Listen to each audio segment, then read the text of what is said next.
उत्तर प्रदेश राज्य बाल अधिकार संरक्षण आयोग की सदस्य अनीता अग्रवाल मुरादाबाद पहुंची, जहां पर आयोग की सदस्य ने अधिकारियों के साथ समीक्षा बैठक की और उससे पहले मदरसों और स्कूलों में निरीक्षण किया। बैठक के दौरान बाल आयोग की सदस्य ने लापरवाही मिलने पर अधिकारियों को खूब खरी खोटी सुनाई और बाल संरक्षण समिति के मेंबर्स की भी लताड़ लगाई। इस दौरान कार्य में लापरवाही न बरतने की चेतावनी दी। पूर्व निर्धारित कार्यक्रम के अनुसार आज उत्तर प्रदेश राज्य बाल अधिकार संरक्षण आयोग की सदस्य अनीता अग्रवाल मुरादाबाद पहुंची थी। मुरादाबाद पहुंचते ही सबसे पहले मदरसों का निरीक्षण किया, तो वहीं इस दौरान बाल संरक्षण आयोग की सदस्य को मदरसों में कमियां नजर आईं। इस क्रम में उन्होंने बताया कि मदरसों में अभी भी हिंदी इंग्लिश कम पढ़ाई जा रही है। निरीक्षण के दौरान मदरसों में आज के सिलेबस को लागू करने के आदेश दिए। साथ ही नशे के लिए युद्ध स्तर पर अभियान तेजी के साथ चलाया जा रहा है। देश के भविष्य को सुधारने का काम किया जा रहा है। देश की नई पीढ़ी को नशे से बचाने के लिए काम किया जा रहा है। इस अवसर पर बताया कि सरकार की मंशा के अनुरूप बच्चों के बचपन को बचाने के लिए काम लगातार हो रहा है। निरीक्षण का समय बहुत ज़्यादा तो नहीं मिला, लेकिन मैंने निरीक्षण सबसे पहले आज मदरसे में किया और उसके बाद मैं बेसिक स्कूल में भी गई और आंगनवाड़ी भी देखी, बेसिक स्कूल में भी गई और फिर हम वहाँ पे बालिका गृह में भी गए जो लड़कियों का था 10 साल से लेकर 18 साल तक की बच्चियों का। और उसके बाद मैं कमिश्नर साहब से मुलाकात करके आई थी, थोड़ा सा बच्चों को लेके मामला था। तो मदरसे में थोड़ी सी हमें कमियां ये दिखी कि उनको राष्ट्रीय गान आता है, बच्चों को यूनिफॉर्म में बच्चे थे, राष्ट्रीय गान में थे, मतलब काफ़ी सुधार भी दिखा हमें। लेकिन कुछ कमियां ये दिखी, थोड़ा हिंदी इंग्लिश वगैरह कम पढ़ाई जाती है, बच्चों के पास कम मिलती है। अगर 5th क्लास का बच्चा है तो 2nd क्लास की हिंदी पढ़ाई जा रही है और मतलब इंग्लिश भी उसी को बहुत स्लो 2nd क्लास के बाद 5th क्लास। तो ये सब चीज़ें देखने में आई। वही हमने कहा मदरसों में कि आप जो आज का सिलेबस है जो और स्कूलों में वो सब यहाँ लागू करिए।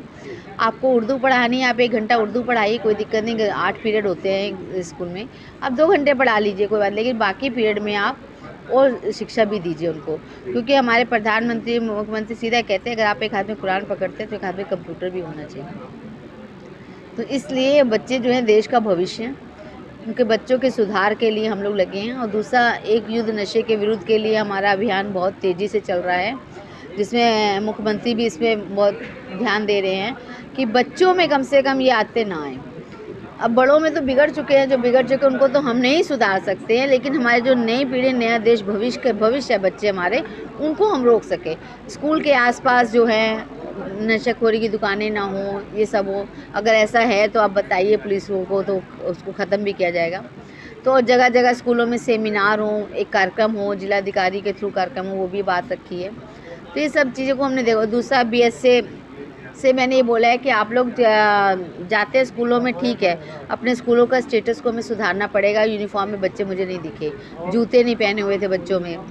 तो मैंने कहा जैसे आज प्राइवेट चलते हैं ऐसे हमें इसके भी कंपटीशन में अपना सरकारी स्कूल, क्योंकि सबसे ज़्यादा पढ़े लिखे टीचर इसी में MSc BEd टीचर होते हैं। जबकि आप प्राइवेट स्कूलों में देखिए BSc पास करके भी वो पढ़ा रहे हैं, लेकिन प्राइवेट में आप बिना BEd के, बिना M.Ed के नहीं पढ़ाते हैं सरकारी में।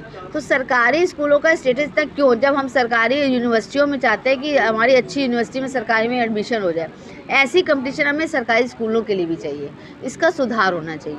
कायाकल्प पे काफ़ी सुधार हो रहा है, काफ़ी हो रहा है, वही मेरी BSS साहब आती है, उन्होंने कहा इसको हम कर रहे हैं। तो ये सब चीज़ें हैं, ये सब देखी हमने, जो कमियाँ उसको दूर करने के लिए कहा है।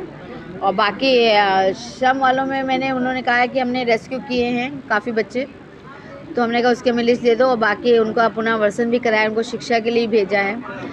तो जो बच्चे, छोटे छोटे बच्चे जो श्रम करते हैं, उनको पकड़ना, गलत कर रहे हैं, उनको पढ़ाई लिखाई के लिए प्रेरित करना, उनको पढ़ाना लिखाना, ये सब चीज़ों को हम लोग देख रहे हैं कि बच्चे जो हैं वो अपने जीवन को सुधारें, आगे देश के लिए कुछ कर सके, अपने लिए कुछ कर सके, एक मिसाल बने, ताकि ये ना हो कि वो भीख मांग रहे हैं। यही भिक्षावृत्ति के लिए आयुक्त को हमने बुलाया, आयुक्त नहीं आए हैं यहाँ पे। भिक्षावृत्ति के बच्चों को भी हम लोग चाहते हैं कि भिक्षा ना मांगे, उनका पुनर्वसन हो। उसके लिए सरकार उनको, आयुक्तों को काफ़ी पैसा भी दे रही है कि आप उनके लिए करिए, लेकिन आयुक्त इसमें आए नहीं। और मैं उनसे पूछती, अब नगर आयुक्त आए नहीं है, मैं पूछती। और अभी मैंने इनको कहा है कि जिलाधिकारी के थ्रू आप नगर आयुक्त को इसका जांच मांगिए कि कितने बच्चों को उन्होंने भिक्षा के लिए लिया और कितने बच्चों को उनको पुनर्वसन कराया। तो क्या कोई किसी के खिलाफ नोटिस भी जारी किया?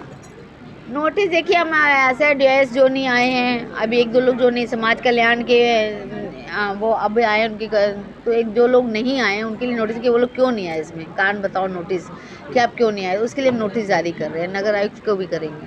इसके अलावा मैम क्या अभी जो बैठक रही सामंजस्य तो है लेकिन उसमें थोड़ी सी लापरवाही है। लापरवाही है जैसे बच्ची थाने में आ गई तो उन्होंने कह दिया अभी सुबह सुबह आई है तो उन्होंने CWC को इन्फॉर्म नहीं किया, और जैसे वन स्टॉप सेंटर में 3 दिन से बच्ची उसका मेडिकल नहीं हुआ, तो ये सब चीज़ों को हमने कहा कि इस पर लापरवाही ना करिए, इसको तुरंत आप करिए। और उनकी हर महीने एक बैठक होती है, वो सामंजस्य के लिए होती है। और थोड़ा CWC के कुछ निर्णय लेट हो रहे हैं, कह रहे हैं वो टिपिकल, मैंने कहा जो आपके समय में नहीं आता आप ऊपर भेजिए, कोर्ट में भेज दीजिए, आयोग को भेज दीजिए, लेकिन आप निर्णय को रोक नहीं सकते, आप निर्णय तुरंत करिए, नहीं कर सकते तो आप आगे कोर्ट में भेजिए या आयोग को भेजिए। गौरतलब है कि इस दौरान कई अधिकारी मौजूद थे।